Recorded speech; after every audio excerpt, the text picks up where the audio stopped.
So you chose for Susie to leave the continent. She's excited. She's heading to Singapore.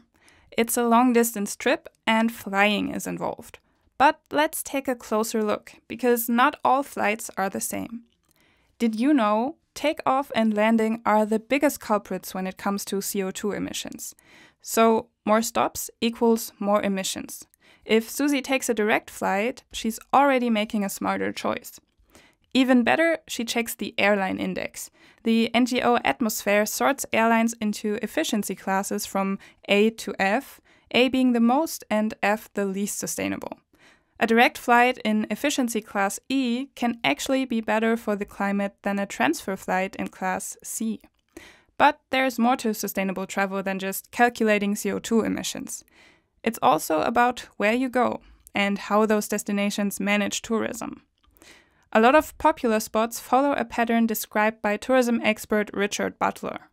He calls it the Tourism Area Life Cycle, or TALC. It's a bit like a roller coaster. At the very beginning, what Butler calls the exploration phase, there's not much infrastructure, not many visitors. It's the hidden gem stage. But as more people discover it, things pick up. In the involvement phase, locals start offering guest houses, food, and tours. Then comes the development phase, the tipping point. Infrastructure grows fast and tourism becomes more commercial. It's also the moment when managing growth becomes absolutely crucial. That's where the idea of carrying capacity comes in. Carrying capacity means the maximum number of tourists a place can handle, without harming the environment, damaging the local economy, or ruining the cultural vibe. If that limit is ignored, the downsides of tourism start to outweigh the benefits. But here's the thing. The solution isn't to stop traveling altogether. Many destinations depend on tourism. What matters is how it's managed, and what we as travelers can do to help. Understanding TALC gives us a kind of roadmap. If you know what phase a place is in, you can make smarter, more sustainable choices about where to go and when. And it's not just good for the environment or the locals, it's better for you too.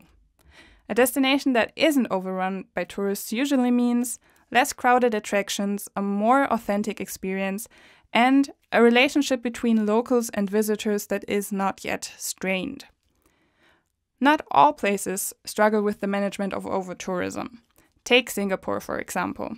It has smart infrastructure and strong policies for managing tourism.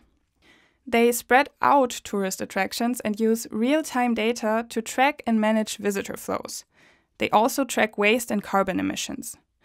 Singapore is what experts call a balanced capacity destination. So, sounds like there are a lot of factors involved in this. Let's see what's next for Susie.